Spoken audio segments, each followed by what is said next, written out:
Alexandre Dubé. Les vrais enjeux, les vraies questions. Cube Radio.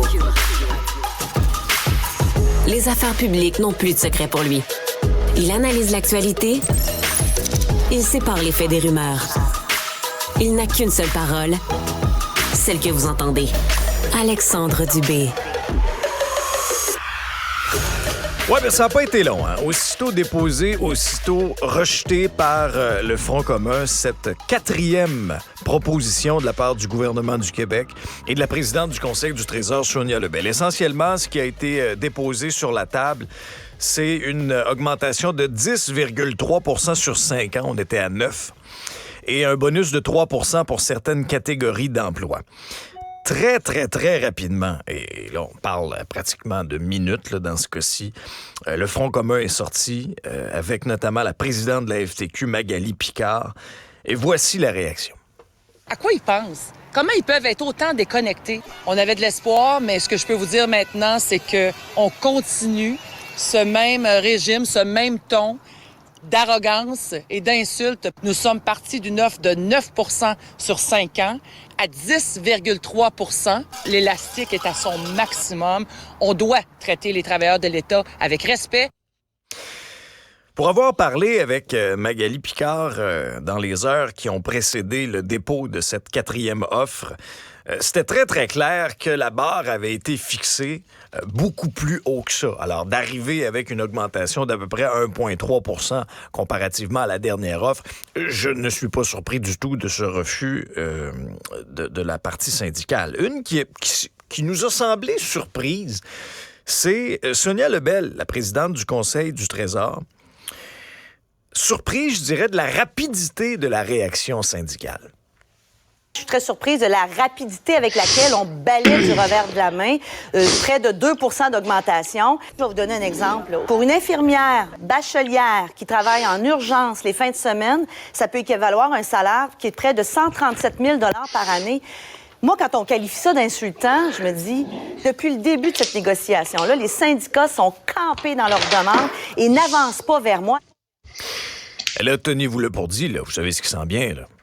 Avec une offre comme ça, c'est sûr que la journée de grève prévue le 6 novembre prochain aura lieu du côté du Front commun. Il y en aura une autre aussi au niveau des infirmières de la FIC, les 8 et 9 novembre prochains.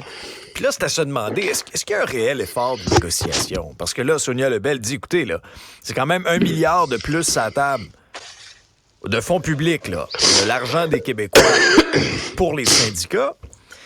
Mais les demandes syndicales sont tellement plus loin que ça. En fait, sont collées sur l'inflation. Il faut comprendre que l'inflation fait très, très mal à tout le monde, puis il y a un certain rattrapage salarial. Mais est-ce qu'on se dirige vers une grève générale illimitée? Puis est-ce que le Québec peut se permettre une grève générale illimitée? En tout cas, ça s'en va pas dans la bonne direction. À voir là, ce qui s'est passé au cours de la fin de semaine.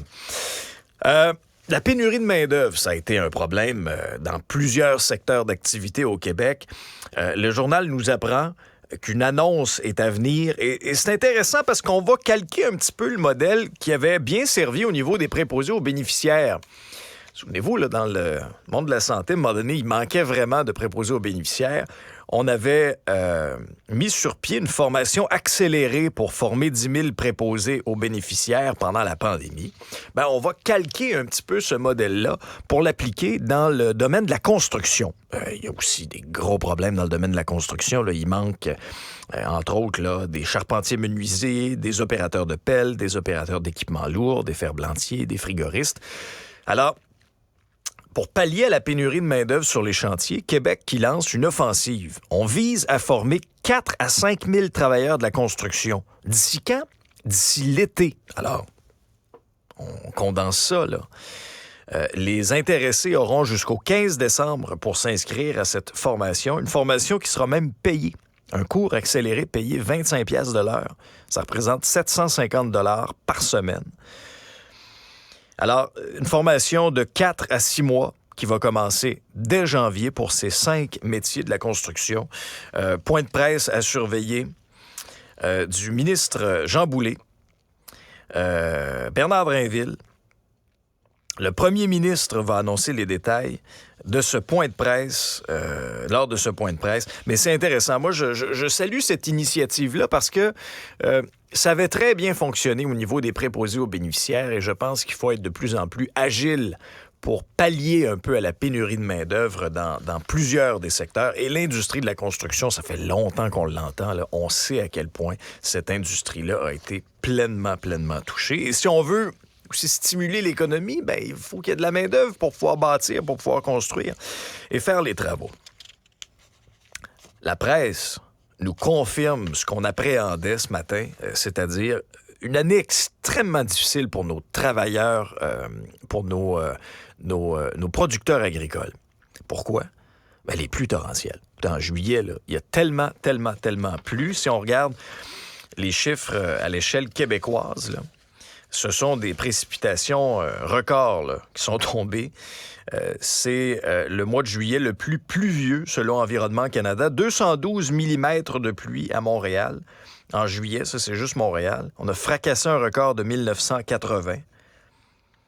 À Québec, on a fracassé un record de 1992 et c'est une tendance là, qui est observée un petit peu partout. Donc, un sondage par l'Union des producteurs agricoles qui a été menée au cours des dernières semaines nous apprend que les pluies torrentielles ont endommagé à peu près 60% des superficies maraîchères. Catastrophique, là, des pertes historiques de 42%. Tous les agriculteurs interrogés dans ce dossier-là disent « on n'a jamais vu ça ». Ça fait 20, 30, 40 ans qu'on a une ferme familiale. Écoutez, on n'a jamais vu ça. Puis, on parle de légumes de champ, de pommes de terre, légumes de transformation, des fraises, des framboises. Écoutez, donc, on a des pertes là, historiques dans tous ces secteurs-là.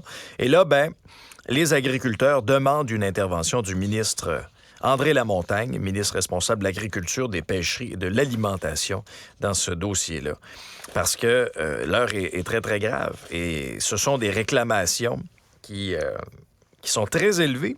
Et il faut réformer, selon nos producteurs, les programmes d'assurance récolte qui, selon leurs constatations, ne sont plus du tout appropriés aux épisodes de météo extrême qu'on connaît de plus en plus. Et ça, je pense qu'on l'a tous remarqué. Et en une du journal, un mot sur cette histoire qui a piqué ma curiosité. Ça se passe à Rouyn-Noranda. On titre « Québec veut saisir la maison de l'horreur ». C'est la maison de James Testa. C'est sur le rang du lac Boisclair à Rouyn-Noranda. Cette maison-là est visée par une ordonnance de blocage d'un produit de la criminalité selon un document de cour consulté par nos collègues du journal. Pourquoi? Ben, c'est qu'à l'intérieur de cette maison-là aurait été commis d'atroces crimes, dont l'exploitation sexuelle de personnes pendant plus d'une décennie. Donc, entre 2011 et 2022, l'individu en question, qui a été arrêté et traduit devant la justice, fait face à une trentaine d'accusations très sordides, très violentes, je vous dirais. Au moins 11 victimes, des hommes, des femmes, des victimes de 12 ans à peine, là. C'est très, très, très troublant. Exploitation, agression, voie de fait armée, étranglement, menace de mort, vous voyez le personnage, bestialité. Écoutez, ça n'a aucun sens. Et qu'est-ce que ça veut dire, cette ordonnance-là? Essentiellement, c'est que la résidence ne peut pas être vendue ni réhypothéquée tant et aussi longtemps que le tribunal ne lève pas cette interdiction-là. Quand il a été arrêté, le gars avait en sa possession une arme prohibée, sans en avoir le permis.